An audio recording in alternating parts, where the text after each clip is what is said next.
Voici une procédure pour enregistrer des réponses à l'oral dans un document PowerPoint.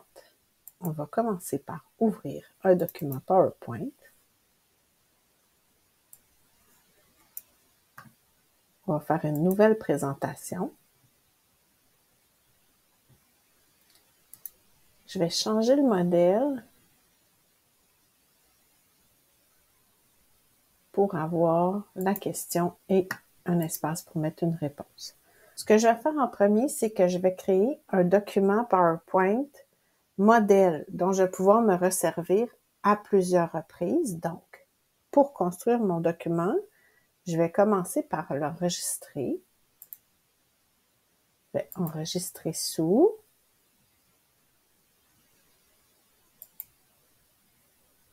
Puis, je vais enregistrer. Vous voyez, j'ai mon espace OneDrive ici dans mon dossier élève. Donc, c'est un document qui va s'appeler Canva de réponse audio. Comme ça, je vais pouvoir m'en resservir, puis partir d'un document qui est déjà bâti au lieu d'avoir à tout refaire à chaque fois. Donc, ensuite de ça, une fois que c'est commencé, c'est enregistré. Une fois que c'est enregistré, je vais aller donner un titre à chacune de mes diapos. Et là, comme je veux sauver du temps, je vais dupliquer la diapositive. Là, vous voyez, j'ai question 1 deux fois. Une fois que c'est, je vais la renommer. Je vais faire la même chose. Dupliquer. Puis je vais répéter autant de fois qu'il y a question. Ensuite de ça, je vais numéroter toutes les questions pour être sûr de ne pas me tromper.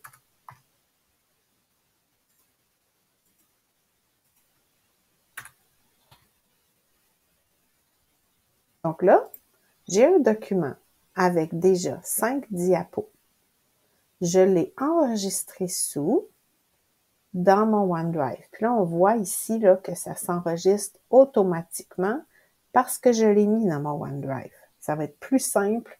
Je n'aurai pas besoin de réenregistrer tout le temps. Puis si jamais il arrive un problème puis que mon ordi se ferme, le travail que j'ai fait, il se perdra pas. Maintenant, là, j'ai mon document qui est vide. Je veux faire une copie pour le travail d'aujourd'hui. Alors, je vais faire encore enregistrer sous. Je vais enregistrer une copie.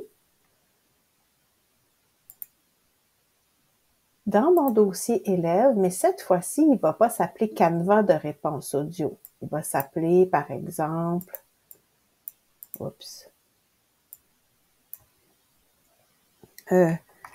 univers social. Je pourrais mettre la date d'aujourd'hui, 27 février. Nadine, parce que c'est mon nom. Donc, on voit l'enregistrement automatique enregistre vos modifications au cours de la frappe. C'est exactement ça que je veux. Alors, je vais l'enregistrer. Et puis là, je vais commencer à enregistrer mes réponses maintenant. Donc, pour insérer un son, je vais dans le menu Insertion, cliquer sur Enregistrer l'audio. Puis, je vais commencer à enregistrer en cliquant sur le bouton rouge. La Nouvelle-France est établie dans la vallée du Saint-Laurent. Ensuite de ça, là, j'ai mon son qui s'est intégré dans ma page. Je peux pas faire pause quand j'enregistre dans un audio dans PowerPoint, puis je peux pas reprendre. Donc, s'il manque un élément, je dois insérer un deuxième son. De la même façon, j'enregistre ma réponse, puis ça va s'ajouter. Donc, je vais avoir mes réponses à la question 1 dans la même page. Pour la question 2, je procède de la même façon. Je vais enregistrer mon son. Si jamais j'ai besoin de vérifier que ça a bien enregistré, je peux cliquer, choisir mon son, puis cliquer sur Play pour enregistrer, pour écouter ma réponse. Et voilà. Une fois que j'ai tout terminé, ben là, mon document, il est enregistré. Mais je pourrais m'assurer qu'il est bien enregistré en cliquant sur Enregistrer. Puis ensuite de ça, ben, j'ai juste à l'envoyer à mon enseignant, à le partager avec mon enseignant de la façon habituelle.